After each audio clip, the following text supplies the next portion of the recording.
Olá, eu sou a Milena, técnica química e educadora ambiental da Comusa Serviços de Água e Esgoto de Novo Hamburgo. Hoje eu vim aqui para conversar com vocês sobre o nosso programa Guarde-a-Chuva. Um programa desenvolvido desde 2012 pela nossa autarquia e tem como principal objetivo desenvolver na população a cultura do uso da água da chuva. Para a gente entender a necessidade desse programa, precisamos contextualizar um pouquinho a cidade de Novo Hamburgo e o nosso rio, a nossa fonte de recurso hídrico, o nosso Rio dos Sinos. A cidade de Novo Hamburgo é uma cidade que fica na região metropolitana do estado e hoje ela tem em torno de 239 mil habitantes. Essa população toda é predominantemente urbana e é abastecida pela Comusa, que retira a água do nosso Rio dos Sinos. O Rio dos Sinos é um rio que tem como principal nascente a cidade de Caraá e a sua foz é lá no delta do Jacuí, em Canoas. Essa região da Bacia dos Sinos, ela corresponde a 1,5% da área do estado. Essa região do Rio dos Sinos, ela é responsável por 20% do PIB do nosso estado. Então a gente percebe um grande uso desse recurso hídrico, seja para abastecimento humano, seja para a indústria, seja para a agricultura. O grande uso desse recurso hídrico, somado à instabilidade hídrica que vem ocorrendo nos últimos anos, gerou a necessidade de usos alternativos de água. Lá em 2011, a gente teve uma seca muito grande. A Comusa chegou a fazer racionamento de água nos bairros para poder atender a população. E foi nesse final de ano de 2011, início de 2012, que surgiu então o programa Guarde-a-Chuva.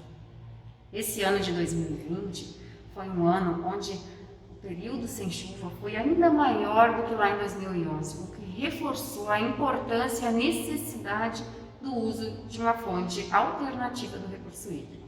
E por isso, então, o programa Guarde-a-Chuva, para que as pessoas desenvolvam a cultura de usar essa água da chuva.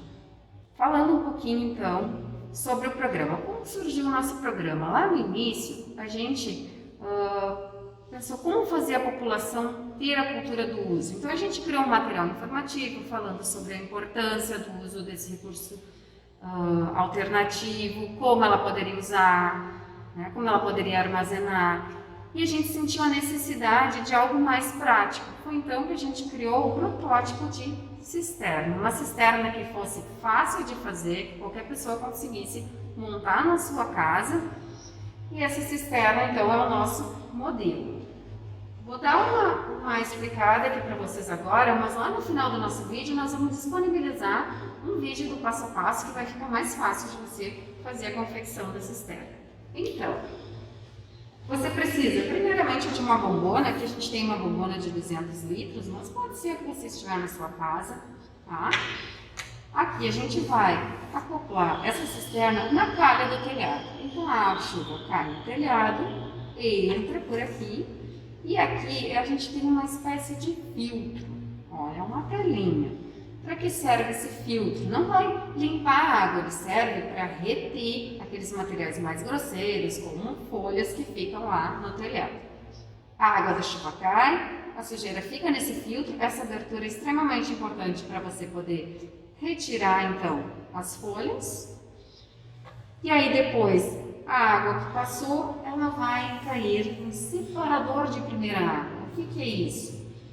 Quando o seu telhado está dia sem chover, ele vai ficando sujo. Então, para toda aquela sujeira do telhado não entrar para dentro da cisterna, a gente tem o separador de primeira água. Então, a primeira água cai aqui, depois que encheu o separador de primeira água, a água então começa a entrar na cisterna. Completado a cisterna, sai pelo nosso ladrão. Tá? O ladrão sempre com telinha. Aqui também a telinha sempre intacta. Por quê? Para não entrar vetores, né? Para não entrar mosquito, para manter essa água sempre em condições. Aqui embaixo do separador de primeira água temos um furinho para que a água possa depois escorrer. A torneira fica sempre na parte mais baixa possível, aqui a gente usa um registro, né? Porque para aumentar a vazão de saída, mas você pode usar uma torneira ou registro. De preferência a cisterna sempre elevada do chão, para que você consiga chegar com o balde. Se ela ficar muito baixa, você não consegue ter acesso a essa água. Depois de instalar a cisterna, a gente precisa ter uns cuidados com essa água, com esse recurso. Primeiro, a cisterna deve sempre ter tampa, nunca aberta, telinhas sempre intactas, para que não entre nenhum vetor na nossa água. As calhas do telhado constantemente precisam ser limpas, para que a gente não suje também essa água. Se a água ficar parada, pouco uso, ou chover muito e ela acaba ficando cheia, a gente precisa colocar em torno de 1 colher de sopa de água sanitária uma vez por semana, a cada 100 litros. 1 colher por 100 litros. Essa é uma bombona de 200 litros, eu vou colocar 2 colheres de água sanitária para manter essa água em condições. A gente criou então esse protótipo de cisterna para que a população pudesse instalar em sua casa, mas a gente viu que ainda assim nós não atingimos o nosso objetivo, que era fomentar o uso das cisternas. O que a gente pensou? Como se desenvolve uma cultura? A cultura é quando a gente convive, é o que a gente faz diariamente. Então, pensamos nas escolas. Por que não instalar cisterna nas escolas?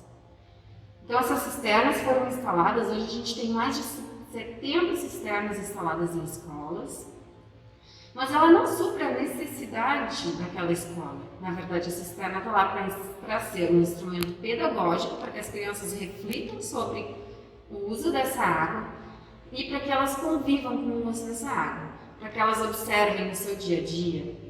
A senhora que vai fazer a limpeza, ela não vai usar água potável, ela vai usar água da cisterna. Então, quando ela chega em casa, ela vai perguntar: mãe, por que a gente usa água da torneira e não usa água da cisterna? Para quando ela for regar a horta na escola, também ela vai buscar onde? Na cisterna. E em casa, como ela vai regar as plantas? Então ela vai se fazer esse questionamento, ela vai conviver e ela vai desenvolver essa cultura do uso da água da chuva. Então por isso hoje as cisternas nas escolas. Deu tão certo esse programa, escolas realmente utilizando, que o nosso programa virou um case de sucesso de sustentabilidade nos cases da ONU referente a saneamento básico. Então fica aqui um exemplo para os outros municípios também, então, estarem fomentando o uso desse recurso hídrico alternativo, tão importante para tempos como os que vivemos nesse ano de 2020. Agora que a gente já viu como armazenar e como cuidar da água, vamos ver se você sabe utilizar essa água da chuva. Lembrando, a água da chuva é para fins não potáveis. Mesmo que a chuva seja limpa, essa água não pode ser consumida. Ela pode ser limpa, mas ela não é uma água potável. Então agora eu vou passar uma brincadeirinha para vocês. Vamos ver se você sabe onde pode usar a água da chuva.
Olá, eu sou a professora Adriana Roveda e eu sou assessora de Educação Ambiental na Secretaria de Educação de Novo Hamburgo.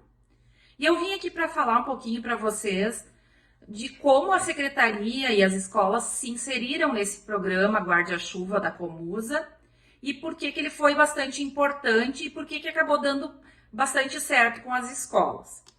Então, em 2009, a Secretaria de Educação propôs a formação do coletivo educador de Novo Hamburgo, assim como em outros municípios aqui da região, até por uma iniciativa do Procinos.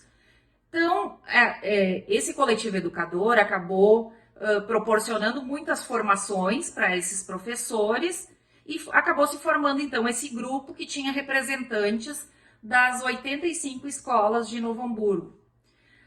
As escolas, então, foram convidadas a realizarem a auditoria ambiental. O que foi esse documento? Foi olhar para a sua escola e ver quais eram os pontos fracos e os pontos fortes, enfim, em relação à questão ambiental. Depois, as escolas acabaram construindo as suas agendas 21 escolares. Nessas agendas 21 haviam as metas, né, e quais eram as propostas das escolas em relação a essas questões. Ao mesmo tempo, o grupo acabou construindo uma proposta de indicadores de sustentabilidade. Esses indicadores, eles serviriam para pautar as ações das escolas dali por diante. Então, entre esses indicadores, a gente tinha o gerenciamento dos resíduos sólidos, formação de grupos de agentes mirins e agentes escolares, a formação permanente, a questão do consumo, a melhoria dos pátios, a alimentação saudável, a identidade afetiva e a sensibilização, e também a questão da otimização dos recursos hídricos. E aí, então, a escola tinha que pensar nesse sentido de que forma iria tratar e traçar alternativas para isso. Também em 2011, em Novo Hamburgo, houve as conferências municipais houve a Conferência Municipal de Educação, onde um dos eixos era o eixo da educação ambiental e da sustentabilidade. E aí, então, os participantes, né, as escolas, enfim, os agentes ambientais, acabaram construindo princípios para educação ambiental e para sustentabilidade. O princípio da educação ambiental dizia que a educação ambiental era a construção de responsabilidades socioambientais entre a escola e a comunidade. E que sustentabilidade era o uso equilibrado e ético dos recursos naturais do planeta, visando a proteção das espécies e ecossistemas, ao valorizar a vida por meio de práticas pedagógicas de respeito com o ambiente e sua recuperação a curto, médio e longo prazo. Então, em cima desses dois princípios que se pautou o trabalho, né? Também, naquele mesmo ano de 2011 ou 2012, não lembro exatamente, as escolas foram convidadas a fazerem o acompanhamento das suas contas de água, né? Porque essas contas de água iam diretamente para a secretaria e as escolas não tinham acesso, então não sabiam muito bem como é que era esse consumo. Então, esses consumos, enfim, esses códigos de cliente de cada uma das escolas foi encaminhado para elas, e a partir, então, de todo um estudo relacionado à questão de quantidade de alunos, escola, enfim, foi traçado um índice e as escolas puderam, então, analisar como é que estava esse consumo delas. Naquela época, a gente conseguiu ter uma redução do consumo de água em torno de 20%, né? Fazendo uma média geral da escola, foram descobertos vazamentos, enfim, então foi uma estratégia bem interessante. E essa prática as escolas acabam tendo até hoje, né? De fazer esse controle do seu consumo. Também em 2013, houve um movimento bem grande na secretaria, que foi a Conferência Infanto-Juvenil Municipal pelo Meio Ambiente, né? E nessa conferência, um dos grupos que participou, que até foi o grupo que foi o ganhador, né, na época, que tirou o primeiro lugar nessa conferência, que foi um movimento muito grande de todas as escolas, foi um grupo de meninas de uma escola que projetou uma cisterna para a área coberta da escola, né? Mais tarde, em 2014, 2015, a Secretaria de Educação enviou, né, cadastrou seus projetos dessa conferência da CNIGIMA no MEC, e várias escolas foram contempladas. Não lembro exatamente se foram 22 ou 24 escolas que tiveram seus projetos contemplados no programa Dinheiro Direto na Escola, que era o PDDE Escola Sustentável. E com esse recurso, então, muitas escolas também puderam olhar para o seu ambiente e fazer melhorias, né? Isso foram questões de consumo, colocando lâmpadas, mas na questão da água teve muitas escolas que construíram cisternas e colocaram caixas d'água de banheiro, né, mais econômicas, enfim, utilizaram torneiras temporizadoras, fizeram projetos de reaproveitar a água da cisterna, enfim, do telhado da escola para ser usada nas caixas d'água do banheiro. Então, tiveram várias ações nesse sentido. E aí, em 2017, o coletivo educador, enfim, resolveu fazer uma análise das suas ações ambientais. E aí, então, surgiu, né, o programa Escola Sustentável, né, o PES, que a gente chama de PES em Novo Hamburgo. E esse projeto, em 2017, então, ele visou certificar aquelas escolas que tinham boas práticas ambientais. Essas práticas, elas foram pautadas em cima daqueles indicadores de sustentabilidade que eu falei antes, né? E eles foram reorganizados, digamos assim, e acabaram ficando em 6, que é o gerenciamento do resíduo, os recursos hídricos, a formação permanente, alimentação e saúde, pátios verdes e o consumo ético e responsável. Bom, na questão dos recursos hídricos, nós procuramos, então, mais uma vez nos integrarmos ao programa Guarda-Chuva, que nesta época, então, já tinha instalado um número bem grande de cisternas em escola. Eu não sei exatamente se eram entre 40 e 50 cisternas, se não me engano, nas escolas, mas a gente queria dar maior visibilidade ainda para essa questão e fazer com que as escolas realmente usassem essa água das cisternas e melhorassem esse aproveitamento. Então, durante todo esse processo de formação, a Comusa teve um papel importantíssimo, porque ela fez muitas capacitações, ela trouxe muitas informações, realizou projetos de pesquisa junto a escolas, né? Então, conseguiu fortalecer muito esse vínculo e essa efetividade do projeto. O PES, ele ainda acontece em Novo Hamburgo, ele teria a ideia de ser finalizado este ano, em 2020, mas em função da pandemia, nós talvez tenhamos que prorrogar essa primeira etapa, né, do programa. E nós já certificamos as escolas na questão do gerenciamento dos resíduos, dos recursos hídricos, da formação permanente, da questão do consumo e dos pátios verdes. E hoje, em Novo Hamburgo, nós já temos certificados na questão dos recursos hídricos 54 escolas, que já possuem, então, um acompanhamento das suas contas d'água, já tem a instalação de uma cisterna e já fazem esse controle, enfim. Além disso, esse indicador dos recursos hídricos também visou a gente fazer com que a escola desse uma atenção às questões de água que circundam a escola, enfim, arroios, a questão do Rio dos Sinos e todas essas temáticas. Então, eu avalio a questão programa Guarda-Chuva, uma iniciativa extremamente importante, porque a Comusa, através dos seus técnicos, teve a possibilidade de dar toda a assistência técnica e continua dando essa assistência.